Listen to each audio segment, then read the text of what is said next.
Kami memiliki tanah di seberang Pulau Bali, di sebuah pulau yang paling selatan wilayah Bali masuk Kabupaten Klungkung. Suatu hari kami memutuskan akan membangun beach club di sana. Kami melihat banyak turis yang diving setiap harinya di pantai di depan tanah kami. Kita semua tahu bahwa diver itu bernafasnya lewat mulut dengan oksigennya ketika di dalam air. Jadi sering haus, kering. Kami bermaksud menyediakan semua sarana untuk diving berserta klub di pinggir pantai. Maka saya merapat ke pejabat daerah setempat untuk pengurusan perizinan. Kebetulan pejabatnya kami kenal lama, bahkan sebelum menjabat kami sudah kenal akrab, sudah seperti keluarga. Ketika saya melaporkan, dia pun berkata, "Mas, nanti kalau kamu membangun di sana, seluruh keuntungannya dan jualan hasil usaha tersebut jangan dibawa keluar Bali ya. Kamu kan sudah seperti orang Bali, tanah kamu banyak di Bali, usaha kamu juga banyak di Bali. Ya uangnya tadi jangan keluar dari Bali lah, invest lagi di Bali atau uangnya taruh di Bali." Saya bertanya heran dan perlu penjelasan lebih lanjut. Memangnya kenapa Pak? Begini, sayang saya sudah di ujung masa jabatan saya. Coba saya sadarnya jauh hari sewaktu awal saya menjabat. Maka Bali harusnya bisa 2 kali lebih maju dari sekarang. Saya percaya Bali bisa mengalahkan Singapura. Ada tram di bawah tanah, ada berbagai sarana, dan Bali akan lebih maju. Intinya adalah jangan bawa uang keluar dari Bali. Pada saat investasi membangun, kan ada yang namanya capital expenditure atau biaya investasi. Lalu ada biaya rutin operasional atau operational expenditure. Misalnya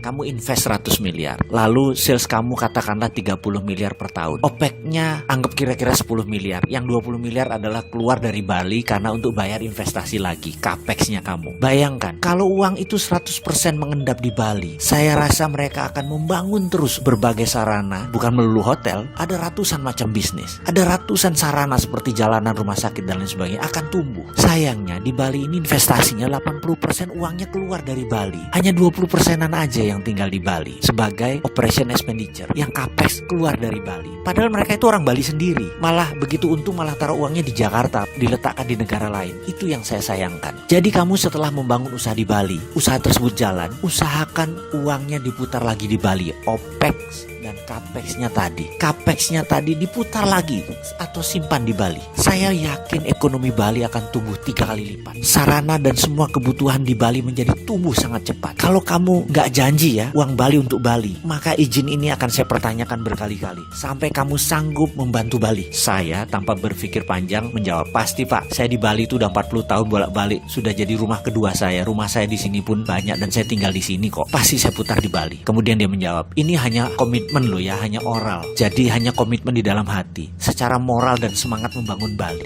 itu tok kok yang saya tuntut." "Gak apa-apa Pak, saya setuju," saya bilang begitu. Lalu saya tanya, "Kalau yang direct investment asing yang masuk Indonesia itu bagaimana Pak? Yang nasional itu Pak? Nanti tinggal OPEX-nya saja kan yang muter, yang CAPEX-nya keluar." Itulah yang saya protes dalam hati loh ya, karena kan saya bukan kebijakan nasional. Saya yakin yang menasihati itu atau orang yang mengingatkan, yang membuat keputusan itu pasti bukan NKRI garis lurus. Mereka itu free rider, penumpang gelap yang pengen uang cepat. Mereka nggak ngerti bangun negara. Mereka ngojok-ngojokin pejabat. Dan kalau mereka pejabat, mereka pasti nggak pernah ikut Lemhanas. Mereka nggak ngerti apa itu bela negara. Bener deh, itu keyakinan saya. Saya melihat Singapura ya, hampir 90% investasinya nggak keluar. Negara Singapura itu banyak insentifnya supaya investor itu menahan capex dan opexnya bertahan di Singapura. Saya mau tiru itu dari adik kita, negara Singapura itu. Saya mau meniru itu di Bali. Pasti Bali akan menjadi makmur dan tidak tergantung asing. Semoga pemimpin Bali ke depan juga memahami misi Bali untuk Bali. Mendengar itu saya mengangguk, kok beda ya strategi mengelola wilayahnya. Yang Bali ini keren.